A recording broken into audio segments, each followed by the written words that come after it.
The year is 1274. On a small island between Japan and Korea, a man is standing on a beach. His name is Sukekuni. He is a samurai lord. He's in his 60s, and he is staring at the horizon with the full knowledge that he is about to die. Not because he is sick, not because he lost a duel, because the horizon itself has turned black with ships, 900 of them, carrying soldiers from one of the most powerful empires the world had ever seen. An empire that had sacked Baghdad, devastated the Rus principalities, and shattered kingdoms from China to Eastern Europe, and whose reputation for conquest was almost supernatural. Kublai Khan sent them here with one message: submit or be erased. So Sukekuni looked at that fleet. He looked at his men, all 80 of them, and he made a decision that no rational human being would make. He didn't flee, he didn't surrender. He put on his armour, climbed onto his horse, and rode toward the water.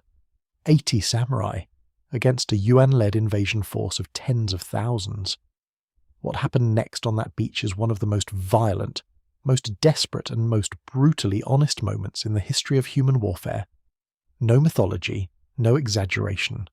Just the raw, unfiltered truth of what it looks like when men choose death over dishonour, and the world burns around them anyway. This is Tsushima, 1274, and you need to hear this story. There is a city that, in the year 1274 AD, sat at the centre of the known world.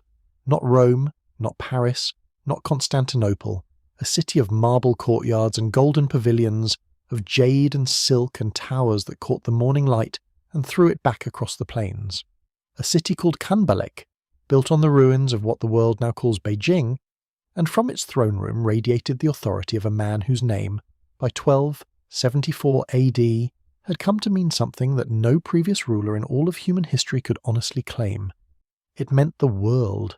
His name was Kublai Khan, and he was, without exaggeration, the most powerful individual human being alive on the face of this planet.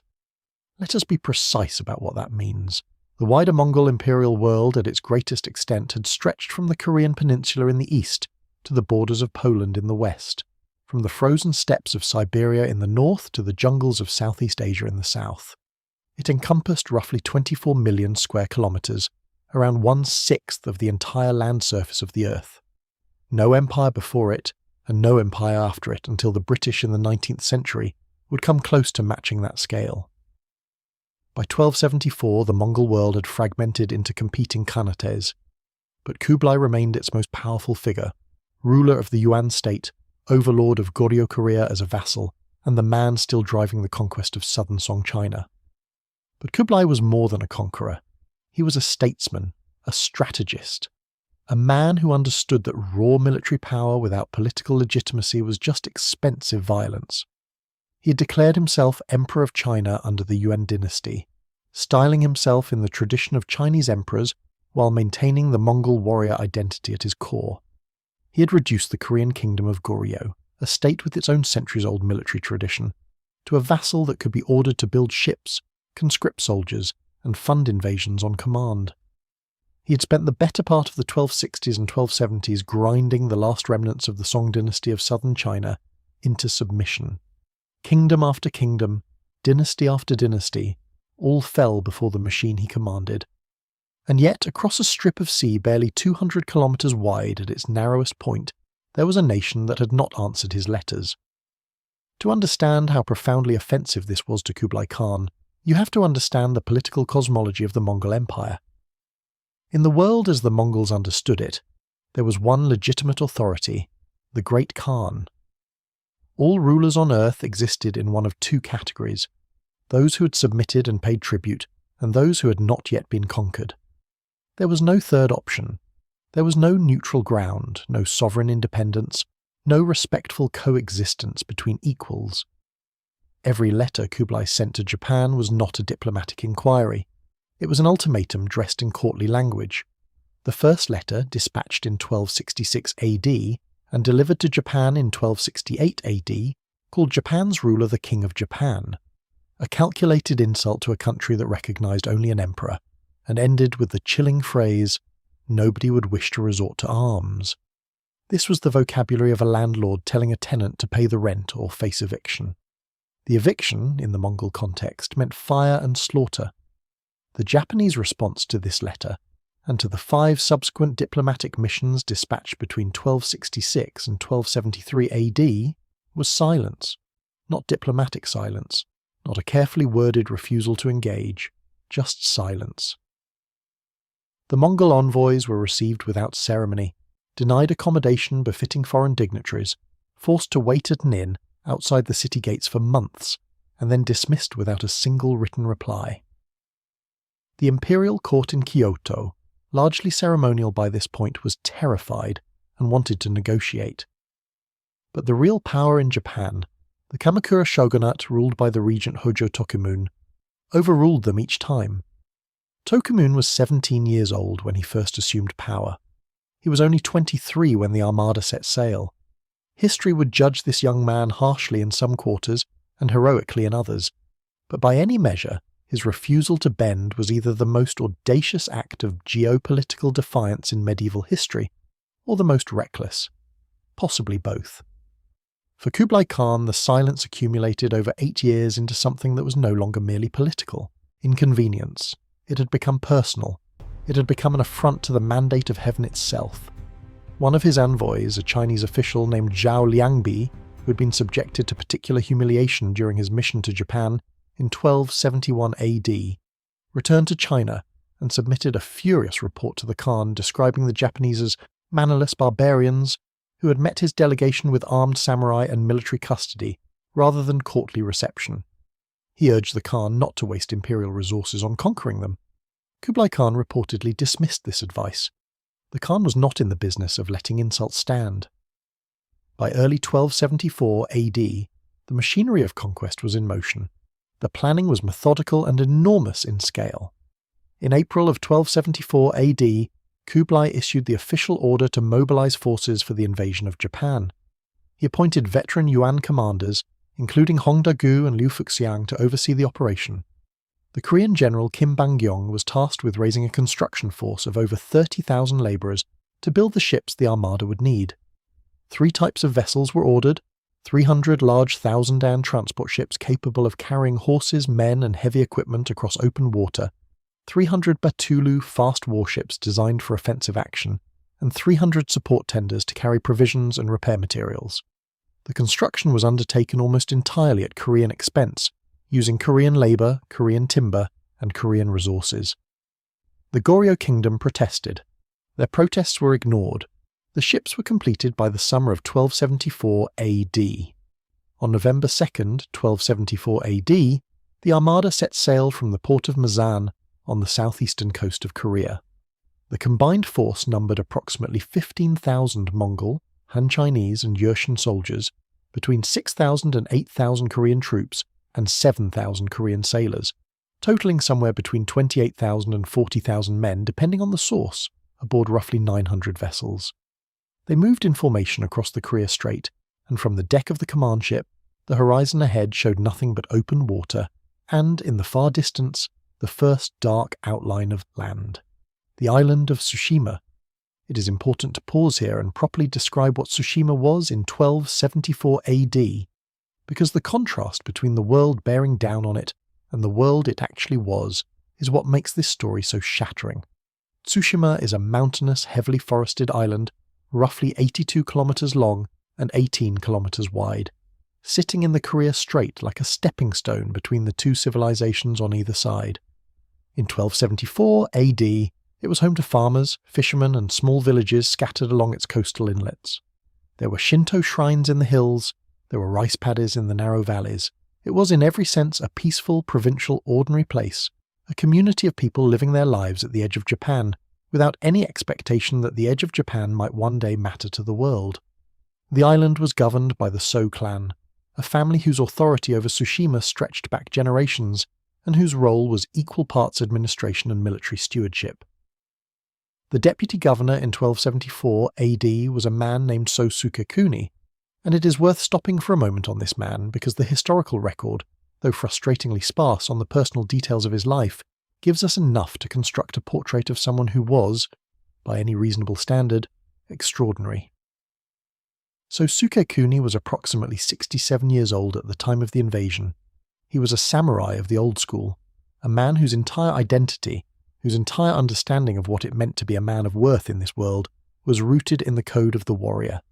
He would have trained on horseback from childhood. He would have understood the bow, the sword, and the lance not as tools, but as extensions of his own body and soul. He would have been steeped in the traditions of Bushido not as a philosophy written in books, but as the living, breathing air of the social world he inhabited. Honor was not abstract to him. It was architectural. It was the foundation everything else was built on. He had a small garrison. The So Shikafu, the official clan history of the So family written in later centuries but drawing on contemporary records of the invasion, tells us that Sukekuni commanded 80 mounted samurai and their retinue, the households, attendants, and supporting men that accompanied a mounted warrior into battle. Other sources put the broader force somewhat higher, perhaps extending to a few hundred individuals if armed retainers and attendants are counted. But the core fighting force, the true samurai cavalry, the mounted warriors whose training and armor and tactical capability made them the elite of Japanese warfare, numbered 80 men. In the days before the fleet arrived, there were signs. The Hachiman Shrine, the shrine to the god of war, caught fire. The circumstances of the fire are not recorded, but its significance was immediately interpreted by everyone who witnessed it. In Japanese religious understanding, Hachiman was the protector of warriors. When his shrine burned without apparent cause on the eve of a battle, the meaning was unmistakable. Sukekuni reportedly interpreted it not as an omen of doom, but as an omen of warning, the god alerting his people to the threat that was coming. Sentinels were posted on the island's shores. Riders were sent south across the strait toward the Japanese mainland to alert the Kamakura shogunate. And Sukekuni began organizing whatever defense an island of farmers and 80 cavalry could organize against a continental empire. Those riders had to cross the sea. The message they carried had to travel first to Iki Island, then to Kyushu, then overland to Kamakura. Given the communications infrastructure of 13th century Japan, the realistic travel time from Tsushima to the Kamakura shogunate was measured in weeks. The shogunate would have received the warning of the invasion somewhere between mid and late November at the earliest, by which point Tsushima would already be burning. In the first days of November 1274 AD, the fleet appeared off the coast of Tsushima. The So Shikafu tells us that the invasion fleet was spotted offshore in the pre-dawn darkness, giving Sukekuni time to react. What we know from the historical record is that the armada made its principal landing at Komoda Beach near Sasura, on the northwestern tip of the southern island of Tsushima, known as Shimono. Additional landings occurred in the strait between the two islands and at 2 points on the northern island, Kamino, the Mongol commanders deploying their forces in multiple positions simultaneously to prevent any organized defense from concentrating. This was not a single assault on a single beach. This was a coordinated multi-point amphibious operation conducted by professional military commanders who had done this before, on larger scales, against more prepared opponents. The So Shikafu describes the fleet as carrying 8,000 warriors aboard 900 ships. Modern scholars debate these numbers upward and downward. What is beyond debate is that the force that landed on Tsushima that morning represented a military capability so far beyond anything the island's defenders could match, that the outcome was, in cold analytical terms, decided before the first arrow was fired. Sukekuni sent a small boat out toward the fleet. 4 or 5 of his men, rowing toward the armada under what the traditions of Japanese warfare would have recognized as a pre-battle negotiation, an attempt to establish contact, identify commanders, perhaps exchange formal declarations. It was the civilized thing to do. It was the honourable thing to do. The Mongol archers on the lead ships opened fire before the Japanese boat could reach the first hull. Arrows struck the water around the vessel. The boat turned back.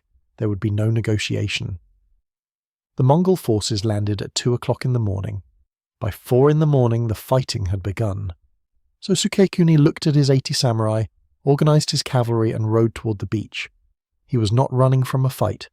He was not trying to buy time. He was not making a tactical calculation about defensive terrain or strategic delay. He was doing what 67 years of warrior life had taught him a man in his position must do. He was going to meet the enemy, face to face, in the open, on the beach, because that is what a samurai did. And in that decision, in that terrible, beautiful, catastrophically mismatched decision, lay the seed of everything that was about to happen. Because the world that rode out to meet Sukekuni at Komoda Beach in those early November days of 1274 AD was not a world that understood what a samurai was. It was not a world that had any use for the concept of individual honour, of named combat, of the ritual challenge called a cross, the sand before battle began. It was a world of drums and poison arrows and ceramic bombs filled with iron shrapnel. It was a world of massed volley fire and tight infantry formations, and commanders who coordinated their units from high ground using signal drums, deploying their men not as individual warriors, but as instruments of collective industrial destruction. It was a world the samurai of Tsushima had never seen, had never trained against, had never imagined, and it was already on the beach. If this is your first time on Wars in History, we don't do soft history here. We go straight to the bone. Subscribe right now because this video is going to take you places most history channels won't. Hit the like button, it genuinely helps this channel reach more people. And drop a comment. I want to know one thing. If you were Sukekuni standing on that beach, knowing what was coming, do you ride forward or do you run? Tell me below. Alright, let's get into it. There is a particular kind of terror that has no name in the language of those experiencing it. Not the terror of knowing your enemy is strong, because a samurai was trained to face strong enemies without flinching. Not the terror of knowing you are outnumbered, because the warrior tradition of Japan had a long and honoured history of the few standing against the many. The terror I am describing is something far more destabilising. It is the terror of encountering something so completely outside your frame of understanding that your mind, in those first seconds of contact, genuinely cannot process what it is seeing. It is the terror of a man who has trained his whole life for one kind of war, suddenly finding himself standing in the middle of a completely different one. That is what Sukekuni's samurai experienced at Komoda Beach. And to understand exactly what that felt like, you have to first understand, in precise and unromantic detail, what war meant to a Japanese samurai in 1274 AD. Samurai warfare in the 13th century was not simply a military system, it was a ritual. It was, in almost every meaningful sense, a performance, a formalized expression of personal worth played out through violence. The underlying assumption of this entire system was that the value of a battle was not primarily in its outcome, it was in the conduct of the warriors who fought it. Victory achieved through collective anonymous slaughter was less admirable, less meaningful, than victory achieved through the individual prowess and courage of named men. The samurai did not fight armies. The samurai fought men, specific, identifiable, worthy men, whose names and lineages they wanted to know before they killed them. The process was so formalized that it had developed its own vocabulary and protocol. Before the main engagement, a samurai of rank would ride forward from his line, halt in front of the enemy, and deliver a verbal declaration called a nanori, a formal announcement of his own name, his lineage, his past victories, and his qualifications as an opponent worthy of combat. This was not a taunt. It was not a provocation. It was an invitation, an offer to a specific enemy warrior to come forward and be recognized as a man worthy of dying by the samurai's hand. The anticipation was that a peer from the opposing side would ride forward, deliver his own nanori in return, and the two men would then engage in single combat that could be watched, judged, and recorded by witnesses on both sides. The bow was the primary weapon of the mounted samurai, specifically the daikyu, the great asymmetric Japanese longbow, which was drawn from horseback with extraordinary skill and accuracy, and used to open an engagement with named targeted shots. You did not fire your bow into a crowd, you identified a target, aimed specifically at that man, and fired. To kill a nameless soldier was adequate. To kill a named commander, to place your arrow through the chest of a man whose nanori you had just heard, was a work of art. It was the kind of achievement that would be recorded in clan histories and celebrated for generations. It was the act that defined who you were as a warrior. The tachi, the long single-edged Japanese sword, worn edge down from the belt, was drawn when the fighting came close, and here too the protocols applied. You sought your opponent. You engaged him. You fought him. When it was over, if you had prevailed, you took his head, the ultimate proof of the deed, the physical trophy that could be presented to your commander and used to establish your rank and reward in the post-battle accounting. Taking heads was not barbarism in the samurai context. It was documentation. It was the receipt that proved the transaction had occurred honorably. The entire system worked beautifully within the context of Japanese warfare, which is to say, wars fought between samurai clans who shared this code completely. When everyone on both sides of the battlefield understood and adhered to the same protocols, the ritual functioned as intended. It regulated violence, rewarded individual excellence, and produced a military culture of extraordinary personal bravery. A samurai who fought under this system knew exactly what was expected of him, exactly how to demonstrate his worth, and exactly what it meant to die well. The framework gave every act of combat a moral and social meaning. It was not just killing, it was a statement about who you were. Now strip all of that away. Now imagine that the enemy riding out of the ships in the grey November morning at Komoda Beach has absolutely no knowledge of this system, has no interest in it, finds it, and this is the truly shattering part, actively funny, because that is what happened. The So Shikafu and other Japanese accounts of the 1274 invasion tell us that when the first young Japanese samurai rode forward at the main battle of Hakata Bay in the coming days, a boy of 12 or 13 years old, the grandson of a commander, fulfilling his ceremonial duty by firing a signal arrow to open the battle in the traditional manner. The Mongol soldiers laughed. They literally burst out laughing. Not because they were contemptuous of courage, but because the signal arrow, the formal protocol, the whole theatrical opening of the battle that every Japanese warrior present understood as the sacred beginning of a ritual combat, was to the Mongol soldiers simply noise. A boy shot an arrow at them. They found it amusing. And then they beat their drums and advanced. That moment, that laugh, is one of the most consequential sounds in the entire history of Japanese military culture. Because it announced, in the most brutal possible way, that the two armies on that beach were not simply speaking different languages, they were operating in entirely different universes of meaning. Everything the samurai believed about what war was, what it meant, and how it was supposed to be conducted, was invisible to the men advancing toward them. And worse, the system the Mongols were running in its place was not inferior. It was devastatingly, catastrophically more effective. Let us talk about Mongol warfare. The Mongol military system had been forged over a century of near-constant campaigning across the most diverse collection of enemies ever faced by any single army in history. The Mongols had fought the heavy armoured cavalry of the Islamic caliphates. They had fought the disciplined infantry formations of the Chinese imperial armies. They had fought the light cavalry of the Central Asian steppe nomads. They had fought fortified cities, river crossings, open plains, mountain passes, jungle terrain, and Arctic winter.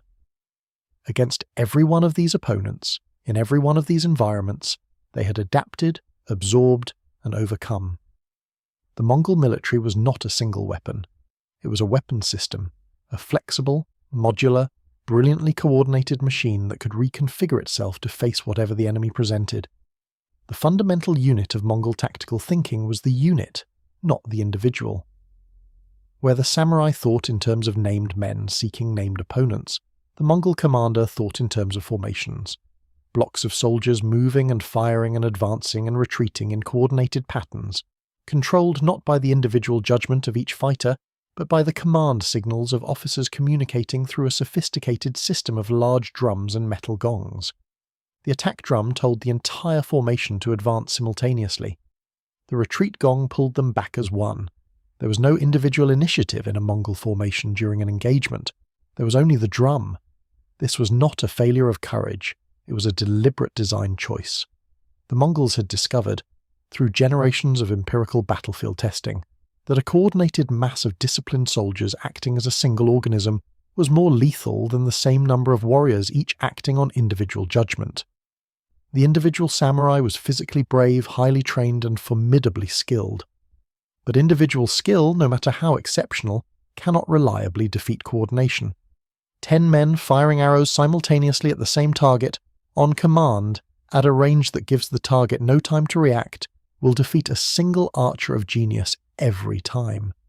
The Mongols had built their entire tactical doctrine around this principle, and it had carried them across a continent. Now add to this the weapons. The Tetsuhao, the thunder crash bomb, was a ceramic sphere roughly the size of a large melon, packed with gunpowder and iron fragments, fitted with a short fuse of twisted paper or cord. When lit and thrown, or hurled by trebuchet, it detonated with a blast and a flash, and a concussive wave of sound unlike anything the samurai had ever experienced in their lives. The Japanese had no gunpowder. The Japanese had no explosives of any kind. The concept of a weapon that killed not through individual aim but through explosive force, that could kill a man who was not even the intended target, simply by proximity to the detonation, was so far outside the samurai's frame of reference that early Japanese accounts struggled to describe what they were seeing. The Moko Shirai Ekotoba, the famous painted scroll commissioned by the samurai Takazaki Suenaga after the invasion, became the most important visual tradition associated with the Mongol Wars. Later archaeology confirmed that Yuan forces did use ceramic explosive shells. Excavations of wrecked Mongol vessels off the coast of Takashima recovered intact ceramic bomb casings, and CT scan analysis confirmed they were packed with gunpowder and metal fragments. These were not decorative objects, they were killing machines. The noise alone was a weapon. Japanese accounts are explicit and consistent on this point. The drums, the gongs, the shouts of the advancing Mongol formations, the crash of the ceramic bombs detonating, the sound environment of a Mongol assault was deliberately designed to maximize psychological shock in an opponent who had never encountered it before. The horses of the samurai, trained for battle in the quiet, ceremonial context of Japanese warfare, went berserk. Multiple Japanese accounts tell us that the horses could not be controlled under the noise. Warriors who had spent years mastering the art of mounted archery suddenly found themselves fighting their own mounts as the animals reared, spun, and refused to advance toward the wall of sound coming from the Mongol line. The horse, the samurai's greatest advantage, the foundation of his mobility and striking power, had become a liability. The poison arrows added another dimension of horror. Mongol archers used arrows tipped with a poison known in Chinese sources as a compound derived from aconite, a plant-based toxin so powerful that a wound from a poisoned arrow that would otherwise be survivable became a death sentence within hours.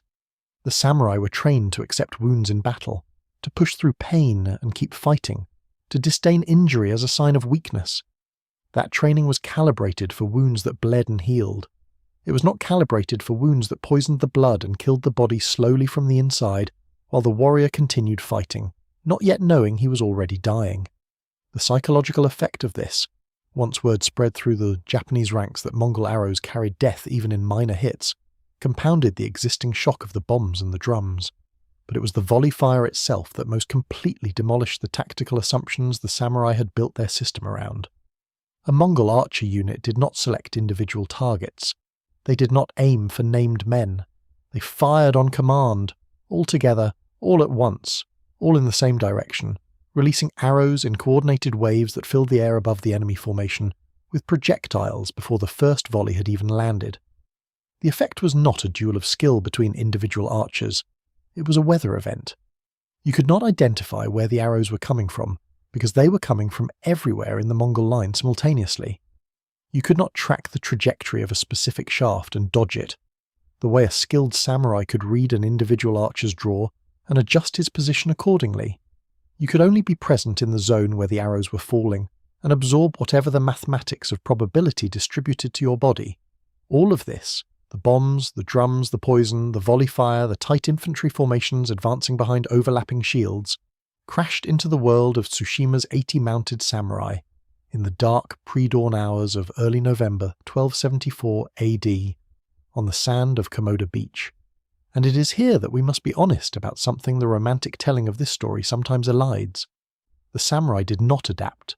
They could not adapt. Adaptation requires time, information, and the mental space to recalibrate under fire. Sukekuni's men had none of those things. They were on a beach, in the dark, confronting a weapon system they had never seen, operated by an army that outnumbered them by several hundred to one, and the thing that their entire lives had prepared them to do. Ride forward, identify your opponent, announce your name, engage him personally, was useless here. More than useless. It was suicidal in a way that produced no glory, no record, no reciprocal recognition from the enemy, because the enemy was not watching individual men. The enemy was watching formations. One of the most haunting details in the surviving Japanese accounts of the 1274 landings comes from a source describing events at Hakata Bay, where the main Japanese force encountered the Mongol army in the days after the Tsushima landing. A Japanese commander, attempting to follow the correct protocols, rode forward to deliver his nannery to the Mongol line. Before he could finish speaking, a wave of arrows struck him and his horse simultaneously. He was not recognized as an individual. He was not honored with a response. He was simply a target that had made itself visible. That is the clearest possible statement of the gulf between these two worlds. Back on Tsushima, at Komoda Beach, the situation facing Sukekuni's 80 samurai was in every practical sense even more desperate than what the larger Japanese force would face at Hakata Bay. At Hakata, the Japanese had a defensive earthwork, the Mizuki, an ancient moat fortification, and organized units from multiple domains who had some days to prepare. They had supply lines, commanders who could communicate with each other, and at least the theoretical possibility of tactical retreat into defensible positions. Sukekuni had a beach. He had his armor and his sword and his bow and his horse. He had 79 other men in the same situation, and he had by this point a complete and clear-eyed understanding of what he was riding toward. Because Sukekuni was not a fool. He was 67 years old. He had spent his entire life in military service. He understood terrain and tactics and the mathematics of combat at a visceral level that no amount of book learning could replicate. He could see the size of the fleet. He could hear the drums. He could count. He knew exactly what was waiting for him at the waterline. And when his small boat had been driven back by Mongol arrows before it could even reach the first hull, he had received all the intelligence he needed about the character of the enemy he was facing. These were not men who would recognize his authority as the island's governor. These were not men who would grant him the courtesy of a formal challenge. These were men who would fire at anything that moved in their direction. He mounted his horse anyway. There is a word in Japanese, Monu no aware, that translates roughly as the bittersweet awareness of the transience of things. It is the feeling of watching cherry blossoms fall, knowing they will not come back. It is the particular ache of a beautiful thing ending. It is not grief exactly. It is something more complex than grief. A recognition that the ending is part of the beauty, that the fall is inseparable from the flower. Scholars of Japanese aesthetics have argued that this concept is not simply a philosophical idea. It is the emotional architecture underneath the entire samurai tradition of death in battle. The samurai who rode to a fight he could not win was not in despair. He was living the fullest possible expression of what his tradition considered a meaningful human life. The beauty was in the commitment. The meaning was in the riding forward. And the permanent record of who he was, what he stood for, what he refused to abandon, was written not in victory, but in the manner of his dying. So Sukekuni understood this completely, and so did every one of his 80 men. They formed their line, they checked their equipment, they spoke whatever words men in that position speak to each other in the last moments before the point of no return. We do not have those words, the Soshikafu does not record them. But we know what the tradition demanded of a samurai commander in those moments. He would have reminded his men of their names, of their lineages, of the honor of their ancestors and the obligation of their descendants. He would have told them that what they were about to do would be remembered, not in the enemy's account of the battle, but in the island's own story of who had stood and who had run. He would have said that Tsushima was watching, that the god of war whose shrine had burned to warn them was watching, that their families and their children and the farmers and fishermen sheltering in the hills above the beach were watching. And then they rode, toward the drums, toward the bombs, toward the volley fire, toward 30,000 soldiers on 900 ships, all 80 of them, in armor, on horseback, with their bows and their swords and their magnificent, catastrophically irrelevant protocols, riding forward into the kind of war that was going to kill every single one of them, and doing it anyway, because in the world they lived in the code they had built their souls around, there was simply no other thing a man could do. What happened next is where the legend becomes blood and sand. Before we get to the moment of battle, I want to take just 30 seconds to tell you about something that helps keep this channel alive and lets me keep making videos like this one for you. You are watching a channel that digs into stories that most of history forgot. Stories of men who stood at the edge of the world and fought battles the history books barely mention. to keep finding those stories, to keep making the documentaries that do them justice. This channel depends on the support of people like you, and one of the ways you can do that right now, while also protecting yourself online, is through NordVPN. I use NordVPN. It is the one I actually trust. In a world where data breaches, surveillance, and digital privacy violations are as common as they have ever been, having a VPN that is fast, reliable, and genuinely private matters. Whether you're traveling and using public Wi-Fi, whether you're accessing content that is geo-restricted in your country, or whether you simply believe that what you do online should be your business and nobody else's, NordVPN handles all of it. It works on every device, it does not keep logs, and it takes about 2 minutes to set up. The link is in the description below. If you use it to sign up, you support this channel directly, and you get a great deal in the process. It costs you nothing extra, and it means a great deal to me and to the future of wars in history. Now, back to Tsushima. Back to the beach. Back to the 80 men who are about to make history. The beach at Kamakura was not a grand place. There was no elevated terrain that might give a defender a natural advantage. No river mouth that could anchor a flank. No ravine or tree line that could be used to funnel attackers into a narrow corridor where numbers counted for less. It was simply a flat strip of sand on the northwestern edge of Tsushima's southern island, open to the sea on one side and to a gently rising tree line on the other.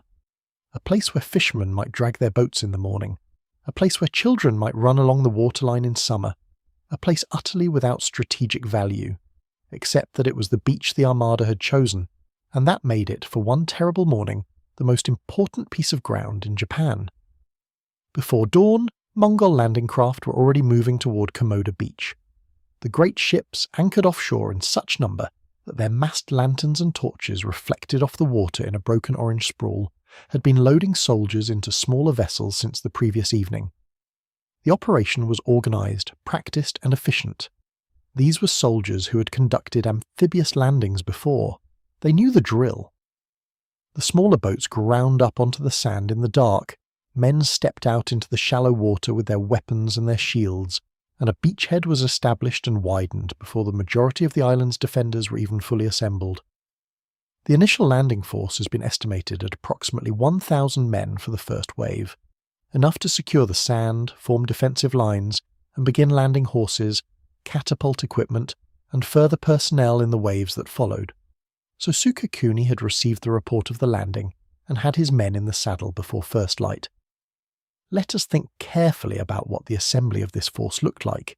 80 mounted samurai forming up in the dark, the sound of hooves on hard ground, the creak of lacquered armour being adjusted, straps tightened, bowstrings checked, the breath of horses in the cold November air, the distant sound, audible even from here, from the tree line, from whatever elevated ground the defenders had used to observe the coast, of drums. The Mongol drums beating out the rhythm of coordination, the cadence of an army that did not operate by individual will, but by collective command. That sound carried across the water and across the beach, and into the dark where 80 men were organising themselves for an engagement they knew they could not survive. What armour did these men wear? The samurai of 13th century Japan wore the oyoroi, the great armour, a construction of lacquered iron and leather scales laced together with silk cord, brilliantly coloured and engineered over centuries of refinement into something that was simultaneously beautiful and brutally functional. The chest and back were protected by iron plates. The shoulders bore large rectangular guards called osode that extended out to either side like wings, designed to deflect arrows coming in from the flanks. The helmet, the kabuto, was a deep iron bowl with a pronounced brim and a wide neck guard of layered scales called the shikoro, which fanned out around the base of the helmet and protected the warrior's neck and jaw from projectiles. The face was often covered by a half mask, a menpo moulded into expressions of fierce intensity. The whole assembly was not simply armour in the protective sense. It was a statement. It announced to anyone who saw it, enemy and ally alike, that the man wearing it was a warrior of rank, a man of serious consequence, someone who had been trained from childhood for this precise moment. It was designed to be seen, to be recognised, to communicate without words the identity and intention of the person inside it. The tragedy is that the enemy standing on that beach had never seen Oyuroi before, and had no frame of reference for what its presence meant. To a Mongol soldier looking inland from the beachhead in the dark of early November, the silhouettes of 80 mounted samurai forming up at the edge of the tree line were not a statement of identity. They were a military problem to be solved. They were horses and men in the dark, and the solution was the same it always was: drums, volley fire, coordinated advance. Sukekuni ordered his men forward. The samurai code, as we have discussed, prescribed an opening of formal declaration. The Nanori, the identification of name and lineage before the fighting began. We do not know whether Sukekuni attempted this in the dark chaos of a pre-dawn landing against an enemy who had already demonstrated, when they fired on his negotiating boat, that they had no interest in protocol. What we know from the Soshikafu and from Japanese primary sources is that the charge was made, that Sukekuni and his 80 samurai rode out across the sand toward the Mongol beachhead, that they fired their bows from horseback in the classical mounted archer tradition, and that they hit.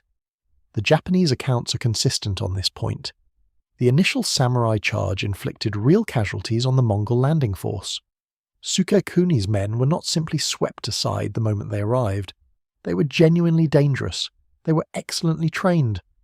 In open space, at speed, firing from the saddle with the daikyu, the great asymmetric Japanese bow that a skilled mounted archer could discharge with extraordinary accuracy at full gallop. They were among the most lethal individual fighters in the medieval world. The Mongol response was the drum. The beat changed. The formation tightened. The shield wall, Mongol and Korean infantry stepping shoulder to shoulder, overlapping their shields in the front rank, advanced to the waterline and began to move up the beach. Behind the shield wall, archers knocked their arrows and waited for the command. When it came, they did not aim at individual targets. They elevated their bows to a common angle, timed their draw to the beat of the drum, and on command released simultaneously. The first volley of arrows did not travel toward a specific man. It travelled toward a zone, the zone where the samurai cavalry was operating. And within that zone it simply distributed death mathematically, with the impersonal efficiency of rainfall. Horses screamed, a samurai fell, then another. The noise of the drums, overlaid now with the crash of the first ceramic bombs, the tetsuhao packed with gunpowder and iron shrapnel, detonating on impact with the sand, sent the horses into a panic that the riders had to fight simultaneously with the enemy in front of them. The Soshikafu tells us the initial engagement was fierce. Sukekuni's men pushed hard into the Mongol lines and they did damage. Named samurai are recorded as killing Mongol soldiers in individual combat. The 80 were not simply swallowed by the mass and disappeared without a fight. They created chaos in the landing force. They killed men. They disrupted the neat coordinated advance of the first wave. But the math was immovable. For every man the samurai killed, the sea behind them delivered more. The landing craft kept coming. The organization of the Mongol deployment meant that as the first wave took casualties, the second wave was already forming on the beach, and the third was coming in from the ships. There was no disrupting the pipeline. There was no way to take the fight to the ships themselves. The samurai were cavalry, not sailors, and the firepower of the fleet would have obliterated any boat attempting to close with the armada. The only fight available was the one on the sand, and on the sand the attrition was running in only one direction. The Soshikafu preserves the name of a samurai called Saito Sukesada, identified in some sources as one of the most prominent warriors in Sukekuni's force, a man of rank and ability. The account tells us that Sukesada was struck by a stone launched from a Mongol catapult, the siege weapons that had been landed on the beach in the initial wave and assembled with practiced speed. He was knocked from his horse. He stood up. He kept fighting. He fought his way through the Mongol infantry, killing men with his sword, and at one point is recorded as having cut down a Mongol officer of senior rank. He was then struck by 3 arrows in rapid succession, almost certainly from a volley, not an aimed shot, and died on the beach with those arrows in him, surrounded by the men he had killed. The Soshikafu credits him, according to clan tradition, with killing 25 enemy soldiers before he died. 25. One man. In a battle where the individual samurai tradition demanded that each warrior fight as himself, not as a unit, fight with his name and his honor and his personal skill as the instrument. 25 kills is not a statistic. It is a biography. It is the entire argument for why the samurai, tradition, for all its tactical limitations against the Mongol system, produced human beings of extraordinary individual capability. Sukesada did not survive the battle, but the manner of his dying, wounded, standing, fighting, refusing to stop, was exactly what the tradition asked of him, and the tradition's record keepers made sure it was not forgotten. As the morning wore on and the light came up over the hills of Tsushima, the shape of the battle became impossible to deny. The samurai were losing men they could not replace. The Mongols were losing men they could. By mid-morning, roughly half of Sukekuni's 80 were down, killed or incapacitated by wounds that, if the poison arrows had been used as they were deployed at later engagements, may have been killing men who did not yet know they were already dead. The remaining 40 or so men were still fighting, still organised enough to function as cavalry, still inflicting casualties. But they were being pushed back step by step from the waterline toward the tree line, as the Mongol beachhead expanded and more soldiers poured onto the sand. At some point in the middle of the fighting, Sukekuni sent messengers south. The Soshikafu tells us that even in the chaos of the engagement, the old governor managed to dispatch riders, men who slipped away from the battle, boarded a fast vessel, and broke through the ring of Mongol ships on the water to carry word south to Dazaifu, the administrative capital of Kyushu, that the Mongols had landed in force and Tsushima was falling. This was not cowardice. The men who carried that message were not running from the fight. They were performing a task of strategic importance that Sukekuni, with the experience of a lifetime of military service, understood was more valuable than their presence on the beach. Without that warning, the rest of Japan would have had no notice. Without that notice, the samurai forces assembling at Hakata Bay might have been caught as unprepared as the 80 on Komoda Beach. Sukekuni knew he was dying. He made sure his death served a purpose beyond itself. Drawing on Japanese primary sources, what happened next is recorded with terrible clarity. With approximately half his men dead, and no reinforcement possible, and no tactical option remaining that could change the outcome, so Sukekuni gathered the survivors around him, the men who were still on their horses, the men who were still alive. We do not know exactly how many were left at this point. The Soshikafu does not give us a running count of the casualties, but the accounts describe a final charge, a last deliberate organised cavalry assault directly into the densest part of the Mongol formation. This was not a desperate lunge born of panic. It was a decision. It was Sukekuni, understanding exactly what he was doing, choosing the manner of his ending with the same deliberate intention that a man might choose the words of a final letter.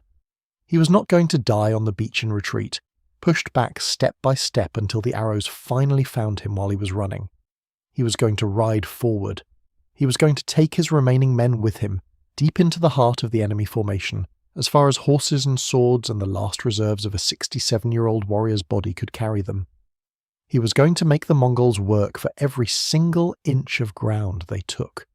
He was going to make sure that the name Sukekuni and the names of the men who rode with him were attached not to a defeat, but to something that the island itself would carry in its memory forever. The charge drove deep into the Mongol ranks. It did not turn the battle. It could not turn the battle. But by every account that survives, it was not simply absorbed and stopped. It caused chaos. It killed men. Mounted samurai crashing at full gallop into tight infantry formations, swinging tachi and firing their last arrows at close range, are not a theoretical threat.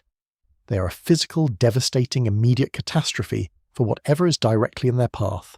For a short, violent, extraordinarily intense period of time, the charge worked exactly as a cavalry charge into infantry is supposed to work. It broke the formation it hit, it created confusion on either side of the break, and it caused casualties that could not be dismissed. And then it was done.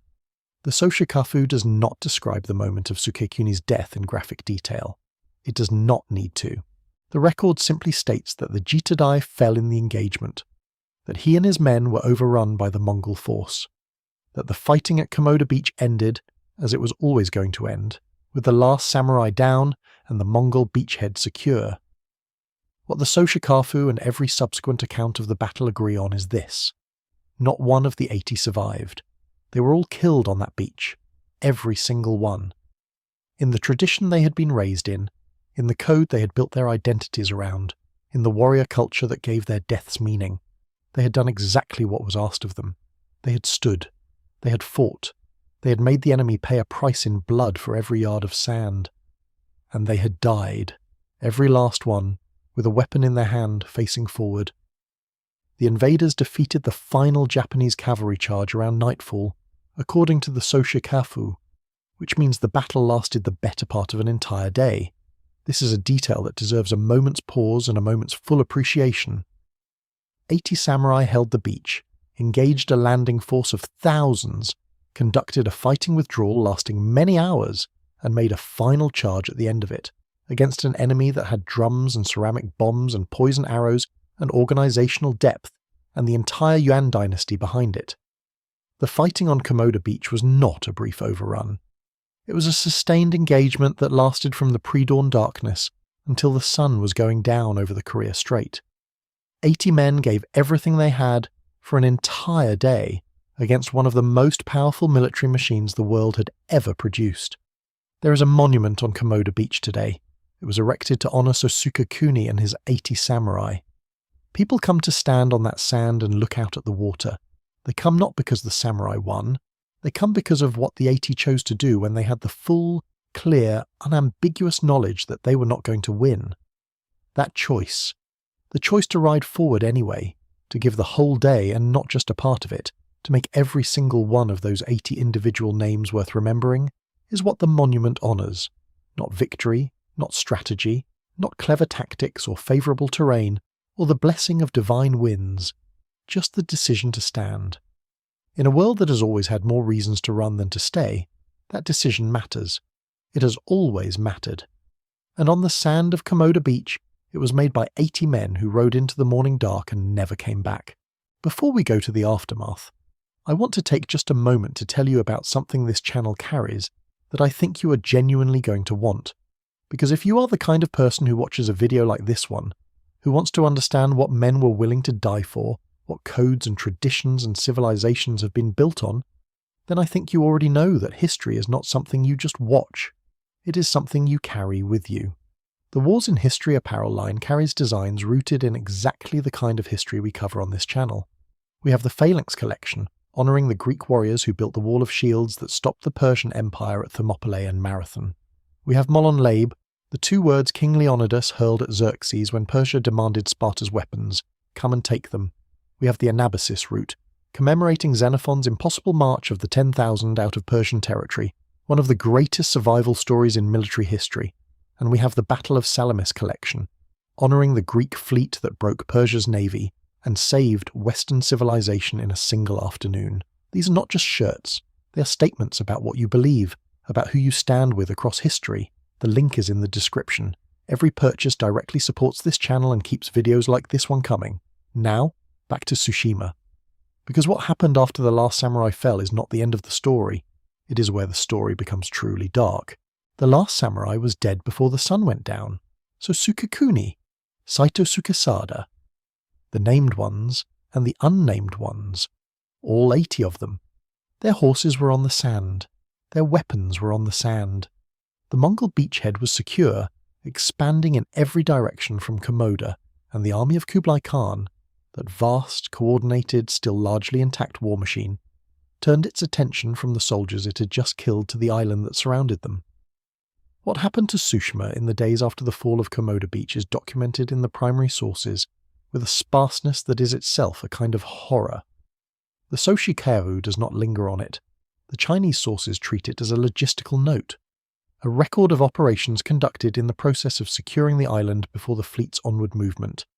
But read carefully, and read against the background of what we know the Mongol army did to civilian populations in every other campaign they conducted on this scale, what emerges from between those sparse lines is a picture of almost unimaginable brutality. Japanese accounts record that after their victory at Komoda, the Yuan forces burned down most of the buildings around Susura and slaughtered most of the inhabitants. That sentence takes less than 2 seconds to read.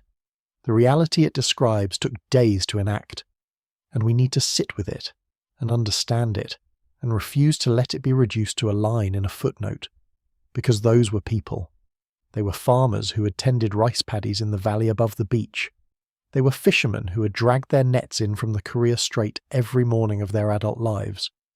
They were women and children and elderly people who had no part in the decisions made in Kamakura, who had no voice in the shogunate's choice to ignore Kublai Khan's letters, who had no weapon and no armour and no way to run that the Mongol cavalry could not outpace.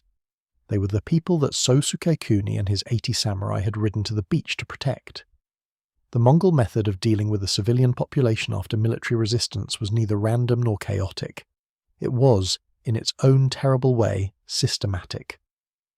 The Mongol commanders understood, from generations of campaign experience across Eurasia, that a subjugated population that still harboured resistance would cost them men and time and resources on the road to their actual objective. The solution they had developed and applied from Persia to China to Korea was to remove that resistance at its root. The village that had supplied the warriors who died on the beach was burned. The people who remained in that village were killed. The infrastructure that might support future resistance, the food stores, the shelter, the social organisation of the community, was destroyed. This was not cruelty for its own sake in the Mongol military calculus. It was efficiency. It was the same logic applied at Samarkand and at Zhongdu and at Baghdad. And on Tsushima, in November 1274 AD, it was applied to an island of farmers and fishermen who had done nothing to deserve it, except be born within the borders of the nation that had failed to answer a letter. The buildings around Sasura burned, and then the Mongol army moved on. They took several days to secure control of Tsushima. This phrase, secure control, is the language of military reports and campaign histories, and it is worth translating it into its human meaning.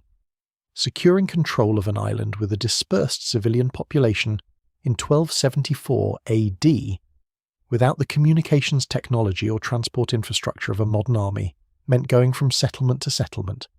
It meant finding the people who had fled into the forest when the drum started and the fires broke out. It meant burning every structure that could shelter a future defender. It meant, in the Mongol tradition, that the primary sources on earlier campaigns document exhaustively, leaving almost nothing alive. The accounts of the invasion of Iki Island, which the Yuan fleet attacked next after departing Tsushima on November 13th, 1274 AD, 9 days after the fall of Komoda Beach, provide us with explicit detail that the Tsushima sources do not. Japanese primary sources record what happened at Iki after the last samurai resistance that was broken. Japanese accounts record that after Iki fell, Yuan forces used the bodies of captives as a terror message aimed at the Japanese mainland, a deliberate display of what awaited those who resisted. The purpose of this act was explicit and deliberate. It was not the act of soldiers losing discipline at the end of a hard fight. It was a message. The ships carrying that display were going to sail south toward the Japanese mainland at Hakata Bay. The Mongols were not simply demonstrating what they had done, they were advertising what they intended to do to everyone who refused submission. The display was the weapon. The display was the strategy. This tells us something important about what almost certainly happened on Tsushima in those days, between the fall of Komoda and the fleet's departure. We have no detailed account of the treatment of Tsushima's civilians that matches the Iki sources in its specificity, but we know the army, we know the tradition, we know the outcomes at every previous location where this same force had broken military resistance and then turned its attention to the civilian population in the days that followed. Sasura burned. The inhabitants were slaughtered. The island was, in the language of the surviving sources, secured. And then the fleet moved on. It moved south toward Iki, toward Kyushu, toward the eventual landing at Hakata Bay on November 19th, 1274 AD, where, for the first time, the Mongol army would face a Japanese military force of real size, organised and forewarned by the very riders that Sukekuni had dispatched from the beach even as his men were dying. Those riders had done their job. The warning had reached Dazaifu. The Japanese commanders at Hakata Bay had several days to organise their forces, perhaps 4,000 to 6,000 samurai and their retinues, positioned behind the Mizuki, the ancient earthwork moat fort that formed the defensive backbone of northern Kyushu's landward defences. The Battle of Bunai, fought on November 20th, 1274 AD, would be the first time a Japanese force of any real scale confronted the Mongol weapon system, the drums, the bombs, the volley fire, that had destroyed the 80 on Komoda Beach. The outcome of that battle is a story for another video, but it was shaped, in ways impossible to fully calculate, by the sacrifice at Tsushima.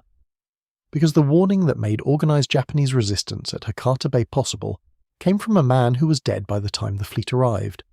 A man who had sent his riders south and then turned back to the beach and led his remaining men in a final charge into the heart of the Mongol formation. Kublai Khan's first invasion of Japan ended not in conquest but in a storm. The fleet, having pushed the Japanese forces back from the beach at Hakata Bay and burning the town, withdrew to its ships for the night. Before dawn, a sudden reverse wind rose from the east. The history of Yuan records that a great storm arose and many warships were dashed on the rocks and destroyed. Approximately 200 ships were lost. Of the 30,000-strong invasion force, an estimated 13,500 men did not return to Korea. The storm, not a typhoon in the technical sense, simply a powerful seasonal wind that the Mongol commanders had not accounted for in their timeline, ended the first invasion of Japan in a single night. The Japanese would later call it the kamikaze, the divine wind. But that wind did not save Tsushima. The storm came a little over 2 weeks after Komoda Beach. By the time it scattered Kublai Khan's ships in Hakata Bay, Tsushima had already paid its price in full. The divine wind was Japan's miracle. Tsushima's miracle had been refused. Kublai Khan was not finished. He sent more diplomatic missions. He sent 2 sets of envoys to Japan in 1275 and 1279, demanding submission and threatening renewed invasion. The regent Hojo Tokimune, hardened by what had happened and increasingly galvanized by the reports from Tsushima and Iki and Hakata Bay, responded both times by having the envoys beheaded. Their graves still exist today at Joryuji Temple in Fujisawa. He then ordered the construction of a massive stone wall, the Genko-Barui, a defensive barrier 2 meters high running the length of Hakata Bay, specifically designed to prevent the Mongols from repeating their beach landing tactic. Every samurai on Kyushu was organized into a defense network. The lessons of 1274 were absorbed with brutal efficiency. In 1281 AD, Kublai came back, this time with 140,000 soldiers and 4,400 ships, one of the largest seaborne invasion forces ever assembled in the medieval world, several times larger than the first expedition, and this time the stone wall held them at the water's edge, and this time the divine wind was not a regional storm. It was a true typhoon that struck the fleet in Hakata Bay on August 15th, and destroyed it so completely that the casualty rate among the invasion force was estimated at between 60 and 90%. Commander Fan Wenhu reportedly gathered the best remaining ships and sailed away, leaving more than 100,000 troops stranded on the islands. Many of the stranded troops were killed in the days that followed, though some former Song Chinese soldiers were reportedly spared. Korean records indicate that of the 26,989 soldiers who had sailed with the Eastern Route Fleet, 7,592 did not return. Kublai Khan never invaded Japan again. The Japan that survived those 2 divine winds was changed in ways that would echo for centuries. Japanese swordsmithing also evolved. In the decades after the invasions, the Soshu school, including the legendary Masamune, became associated with tougher, more robust blade styles that later generations would refine into the iconic katana. It would be too simple to say that Tsushima invented the katana, but the Mongol invasions exposed with brutal clarity that the old battlefield world had to adapt, and adapt it did, in steel, in stone walls, and in the spirit of the men who would be asked to face the empire again. And Zen Buddhism, already present in Japan, exploded in influence among the samurai class in the years after the invasion. Hojo Tokimune's famous exchange with his Zen master Bukoko, in which Tokimune screamed "Katsu" when asked how he planned to face the invasion, and Buko told him he was the son of a lion who roars like a lion, became the defining story of the samurai spiritual identity in the post-Mongol generation. The clarity of mind that Zen demanded, the ability to act without hesitation in the face of certain death, the surrender of fear through meditation rather than its suppression through bravado, all of this resonated with devastating precision in a military culture that had just watched 80 men ride to certain death and spend an entire day fighting before they fell. Tsushima had proved in blood that the Zen ideal was not philosophical poetry. It was a practical description of what a human being needed to be in order to do what Sukekuni had done. Japan survived. Tsushima survived. The island remained under the authority of the So clan, who in later centuries would become the diplomatic bridge between Japan and Korea, the very nation whose ships had carried the army that burned their ancestors' town. History, with its characteristic indifference to irony, arranged that the descendants of the man who rode to the beach would become the keepers of the peace between the two shores of the Korea Strait. But before any of that, before the wall and the second invasion and the divine wind and the new sword and the Zen Renaissance and the long arc of consequence that runs from Komoda Beach to the present day, there was a November morning. There was a flat strip of sand.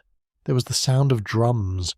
There were 80 men in lacquered iron armour, sitting on their horses in the dark at the edge of the tree line, listening to the beat of a machine that was going to kill every one of them.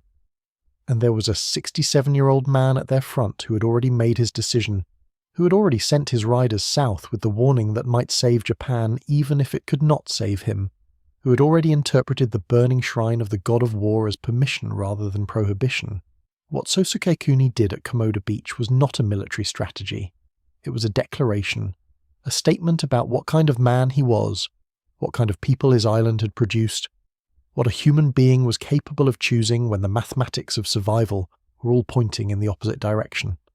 It was, in the truest sense, the act of someone who had looked at everything the Mongol Empire represented, the drums and the bombs and the 900 ships and the continental ambition of the greatest land power in human history, and had decided that none of it was large enough to tell him how to die. He rode to the beach. He did not come back. And 750 years later, on that same sand at Komoda, there is a stone monument. It is not a monument to victory. Japan has many of those. This one is different. This one is for the men who knew they were not going to win, and went anyway. Stand in front of it sometime if you ever find yourself on Tsushima. Listen to the water. Think about what it cost for that stone to be there. That is the brutal truth of Tsushima. 750 years have passed since the morning of Komoda Beach. The armada is gone. The Yuan Dynasty is gone. The Mongol Empire that built it has been dust for centuries, but Tsushima is still there. The So clan's descendants still walk that island. And on the sand where Sukekuni and his 80 men made their stand, there is a stone monument that has been standing through every storm the Korea Strait has thrown at it since the day it was raised. Japan survived. And it survived in ways that cannot be calculated precisely but can be felt in every subsequent century of the country's history, because 80 men on a beach chose to give it the time and the warning to do so. The samurai world that collided with the Mongol machine at Komoda Beach did not disappear. It adapted. It forged a new sword from its broken blades. It built a stone wall where a beach had been. It found, in the tradition of Zen Buddhism, a philosophy that could survive contact with the worst the universe could produce. If this video meant something to you, if the story of Tsushima gave you something to carry with you, then there are a few things you can do right now that cost you nothing but make an enormous difference to this channel. Like the video, leave a comment. Tell me what you knew about this story before you clicked play, and what surprised you. Share it with someone who needs to know this story exists. Every one of those actions tells the algorithm that this content is worth showing to more people, and that means more stories like this one get made. The next video on this channel will go further into the first Mongol invasion of Japan, into the Battle of Bunai at Hakata Bay, where thousands of samurai faced the full force of the Yuan army and had to learn, under fire and in real time, how to fight a war unlike anything their tradition had prepared them for. Subscribe and ring the bell so you're there when it drops. One last thing before you go. If you want to go deeper with this channel, early access to scripts and research, exclusive member posts, behind-the-scenes content, and the knowledge that you are directly supporting every video we make, consider joining the Wars in History YouTube membership. It starts at just $2.99 a month. That is less than a coffee. For that, you become part of the community that keeps this channel independent, funded, and free to tell the stories that matter, without compromise, without shortcuts, and without sanitizing the brutal truth of what history actually was. The join button is right below this video. I would be genuinely honored to have you with us. This has been Wars in History, the brutal truth. Always. I will see you in the next one.